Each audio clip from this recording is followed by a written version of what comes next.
congested or if we're a little sniffly. The pollen has decided that I am public enemy number 1 today, so I am definitely feeling allergy season.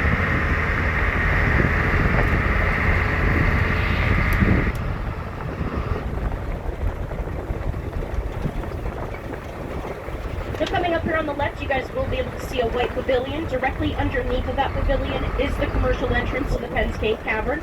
So when you drive by it here on the main road, you are actually driving directly over Penn's Cave. And in the Visitor Center parking lot, you may have noticed a 3-story white building labeled Penn's Cave House. I'm glad I got my thing. From 1885 to 1919, that was an operating hotel, and for many decades after that, it was then used as a private residence. But today, it is simply being used for office space and storage.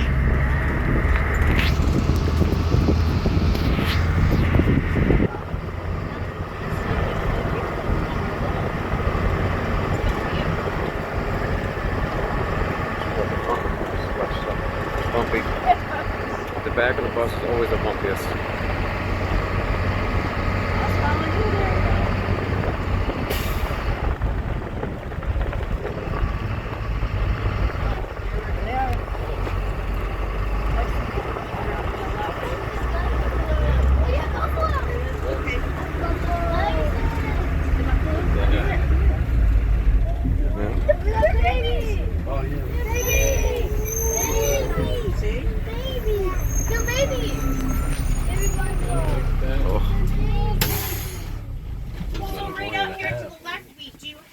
Bison herd. These animals are sometimes known as the American buffalo, or buffalo for short.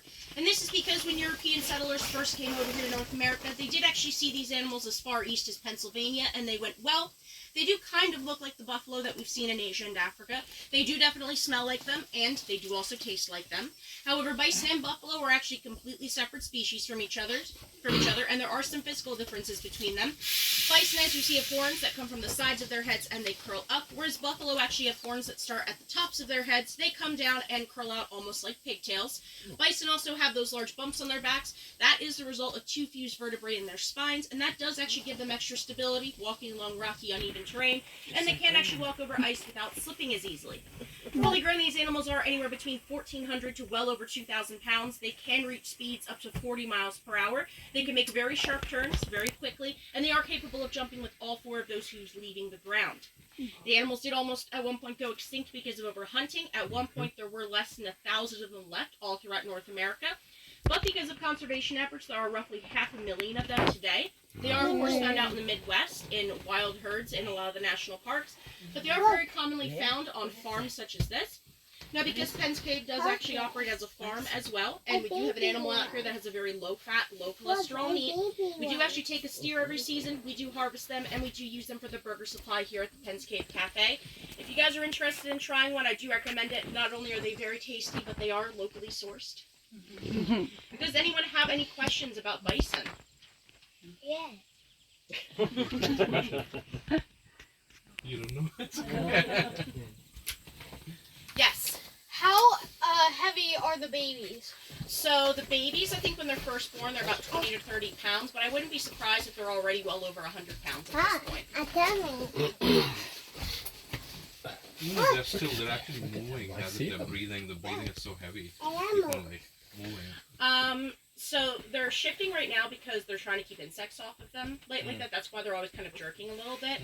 And what they will do to try to keep insects off of them is they'll, one, use their tails, which are very natural and very effective fly swatters. But they'll actually roll themselves in dirt, and the dirt not only acts as an insect repellent, but also as a sunblock, so that their skin doesn't get burnt as easily. It's good to be All right, guys, we're going to continue on then. So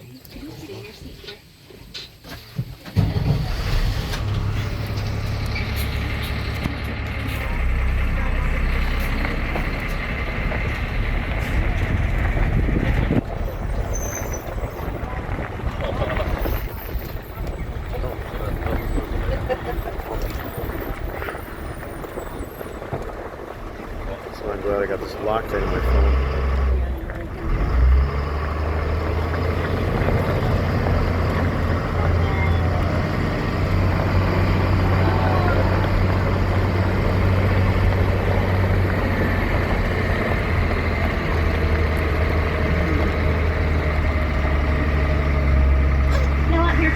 with us, you will be able to see one of the many farm plots that we have here on this property.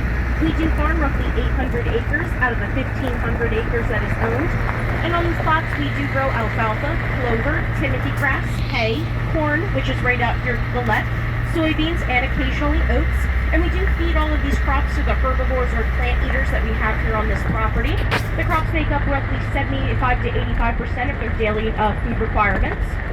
We also practice a technique here known as crop rotation, which means that we will switch out each year where we plant the type of crop.